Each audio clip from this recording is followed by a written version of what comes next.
আসসালামু আলাইকুম প্রিয় বাইকার ভাইদের উদ্দেশ্যে কিছু কথা। এখন বৃষ্টিপাত কেবল শুরু হচ্ছে, তো গাছে জমে থাকা ধুলাবালি বৃষ্টির সময় পড়ে নিচে বাইক রাখার ফলে দেখেন কি অবস্থা হয়েছে। বাইকটা ধুলাবালিতে পুরা একদম অবস্থা খারাপ হয়ে গেছে। তো এখন বৃষ্টিপাত কেবল শুরু হচ্ছে, তো এই বৃষ্টিপাতের মধ্যে গাছের নিচে বাইক না রাখাই ভালো হবে।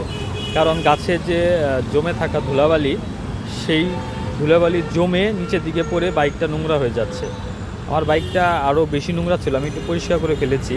আমি অন্য আরও বাইক দেখানোর চেষ্টা করতেছি। তো দেখেন আমার পাশে একটা বাইক ছিল, সে বাইকের অবস্থা দেখেন কি অবস্থাটা হয়েছে। তো এই সময় গাছের পাতায় অনেক ধুলাবালি জমে আছে, যার কারণে খুব একটা বৃষ্টিতে গাছের পাতা পরিষ্কার হতে পারতেছে না। তো যেটুকু পরিষ্কার হয়েছে সবগুলাই আপনার ধুলাবালি পড়ে বাইকটা নষ্ট হয়ে যাচ্ছে। তো এখন যারা অল্প অল্প বৃষ্টির সময় বৃষ্টির নিচে দাঁড়াবেন বা বাইক রাখবেন, তো তারা না রাখাই ভালো বা গাছের নিচে না দাঁড়ানোই ভালো। কারণ জমে থাকা ধুলাবালি আপনার শরীরে এসে পড়বে।